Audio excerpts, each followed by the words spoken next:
Ladies and gentlemen, thank you for the invitation to talk to you about the evidence relating to parastomal hernia prevention.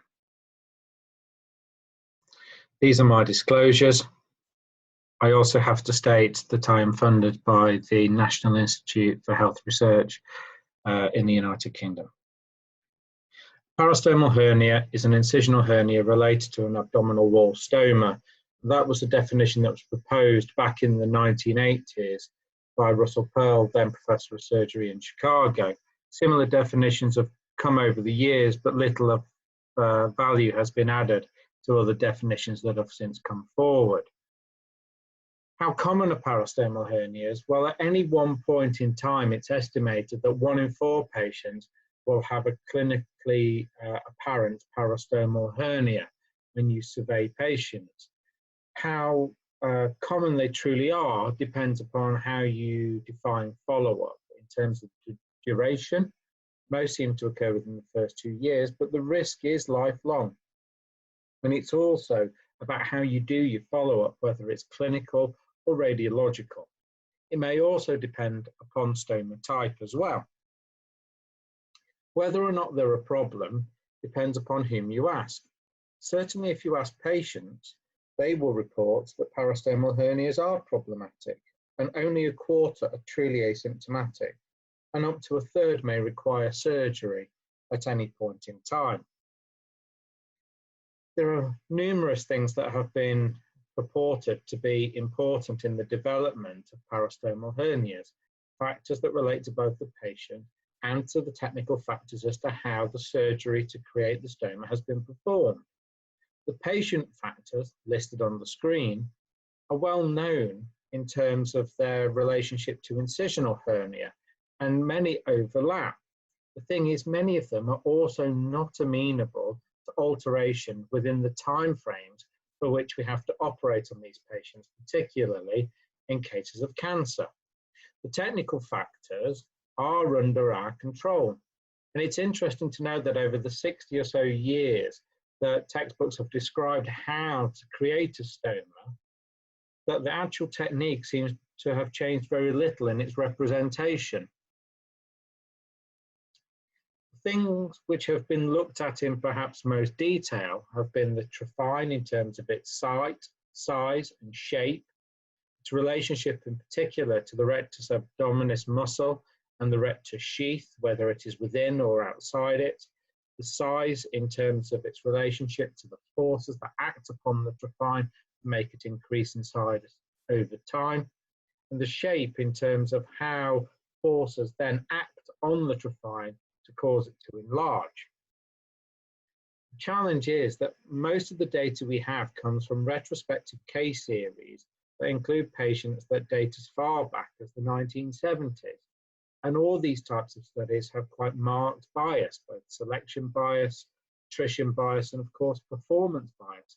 Who's actually been doing the surgery? It's clear that surgery has changed since then. Minimally invasive surgery has become the norm, with over 50% of colorectal resections being done through minimally invasive surgery in most Western countries.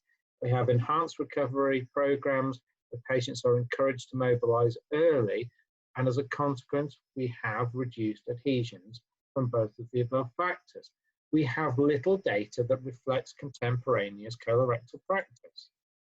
And this comes out in the recommendations from both the European Hernia Society and the ACP-GBI in relation to the evidence base for how to make a stoma. There really isn't any high quality evidence one way or another to say what we should be doing. One thing we do know is that if you do sequential CT scanning, the trephines that we make in the abdominal wall get larger over time. Initial trephines tend to be larger in ladies than in men, and the rate of change over time seems to be greater for females than males too. In my own unit's data, we can see that the shape and location of the trephine, whether it was cruciate or whether it was a circular trephine, did not seem to make a difference in terms of the rate of change. And one thing we did notice from a couple of surgeons who are enthusiasts about parastomal hernia prevention 85% of our patients who had rectal cancer and an end colostomy formed had a parastomal hernia evidence on CT at 2 years follow-up. This has recently been looked at again by the Scandinavian Surgical Outcomes Research Group, looking at a randomized controlled trial done across 3 hospitals. There was no blinding involved and 1 year follow-up. It was reported in the Annals of Surgery last year. And you can see that on a 1-to-1-to-1 basis, patients, over 200 of them, were randomized to a cruciate incision, a circular incision, or prophylactic mesh. Whichever one was used, it did not seem to affect the rate of parastomal hernia at 1 year. The secondary outcomes were to analyze the risk factors for development of parastomal hernia, and only 2 factors came to the fore: age and body mass index. Other people have highlighted that minimally invasive surgery may contribute, and certainly recent data from the Czech Republic may add something to that argument. Looking at patients who underwent open or laparoscopic abdominoperineal resection and formation of permanent end colostomy, those who underwent laparoscopic APR had much higher rates of clinical parastomal hernia at both 1 and 2 years post-operatively, whereas patients who'd undergone open surgery had greater rates of incisional hernia. This has been corroborated by Jan Lambrecht's group in Norway, and the long-term follow-up of his randomized controlled trial published 5 years ago. He's now looked at, again, the rates of parastomal hernia in those who'd undergone open surgery and those who'd undergone laparoscopic operations. And laparoscopy seemed to be a risk factor for the development of parastomal hernia. Perhaps the one thing which has dominated the column inches in the surgical literature has been the role of prophylactic mesh placement at the time of permanent stoma formation. It was first mooted as an idea back in the 1980s, and it most commonly involves the use of a permanent synthetic mesh with either a circular or cruciate incision in the center of it, and the afferent stomal limb is passed through the traphyne in the mesh. The mesh is placed either in the retrorectus space or an intraperitoneal position. There have been over 10 randomized controlled trials and even more meta-analyses on this topic, and my own group published a meta-analysis some 3 years ago now and demonstrated that there appears to be a statistically significant benefit from the use of prophylactic mesh. One could argue, and many have, that no more studies are needed. What more evidence would you need? We have gold standard evidence. The problem is highlighted, though, when you look at all the systematic reviews that are available. There are clear disagreements about which studies to include across the meta-analyses. And furthermore, when you go looking at the risk of bias assessments that are available in these individual reviews, it's clear that there are markedly different opinions regarding the quality of the included studies. Some saying that the risk of bias is very low, and some saying the polar opposite. I think what we can deduce from this is that most of the early trials that were included in these reviews were small, often single institution with short follow-up.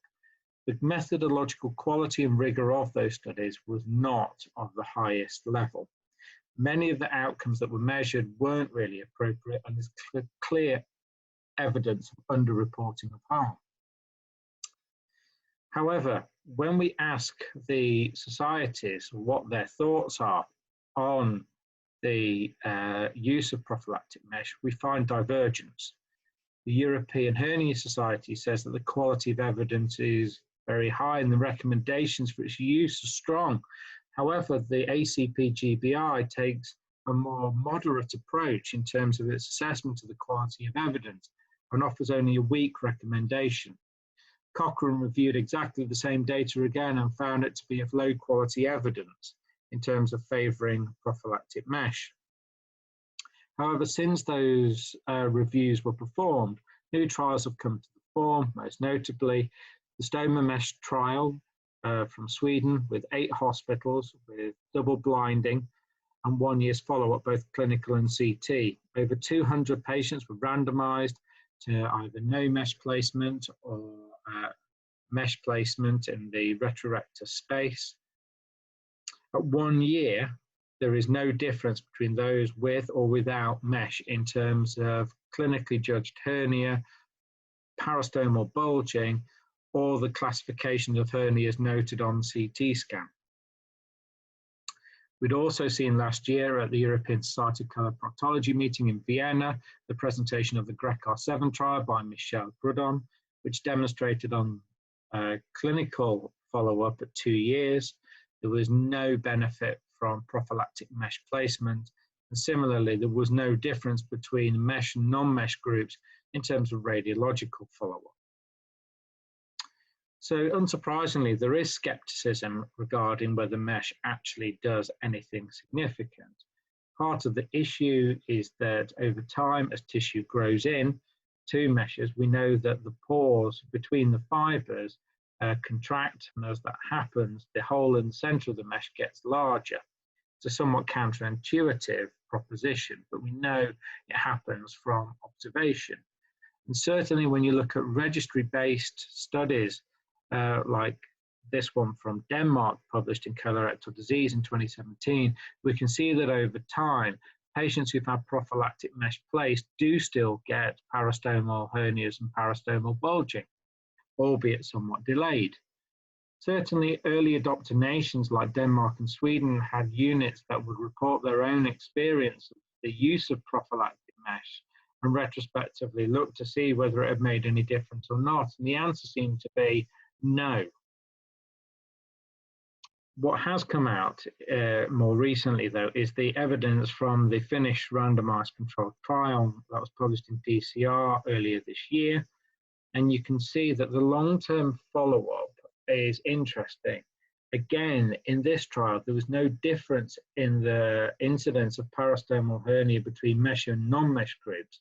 But what came out was that those who had prophylactic mesh were much less likely to need a parastomal hernia repair.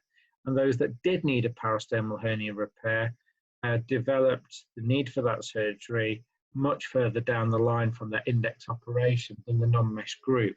So mesh does seem to delay the onset of parastomal hernias. And the reason for that may be alluded to in Jan Lambrecht's original randomized controlled trial, where he looked at sequential CT scanning and noted that in the prophylactic mesh group, the size of the trophine in the abdominal wall was stabilized over time, whereas the no mesh group, it got larger over time, as demonstrated previously. Despite the evidence that has come out on the role of prophylactic mesh, it's clear that it hasn't translated into everyday clinical practice, either in Europe nor in North America when you survey surgeons, and at most, approximately 10% of surgeons have adopted it into their practice routinely.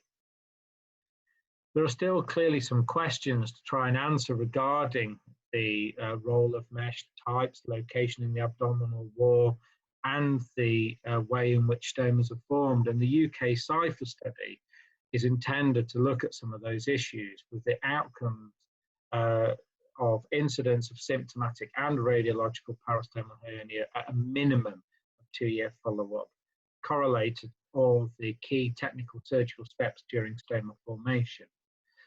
It's recruited over 2,000 patients across 80 hospitals so far, and its aim overall is to recruit over 4,000 patients. One thing that we do know is that despite all the efforts that are made, it's clear that some patients will still go on to form parastomal hernias, whatever technique is utilized. And the underlying molecular biology of the disease may well be important. And our colleagues in Beijing have highlighted that collagen 3 gene expression and protein expression in the skin and fascia may well be important in those patients who go on to form parastomal hernias. So in summary, the optimal technique for stoma creation to prevent parastomal hernia in the long term is unknown. it's uncertain if minimally invasive surgery has had an unintended consequence for increasing parastomal hernia formation. We think prophylactic mesh may delay the inevitable parastomal hernia forming and may reduce the need for parastomal hernia surgery to repair them. But it's clear that we need more research into both the clinical and translational aspects of the condition. Thank you for your attention.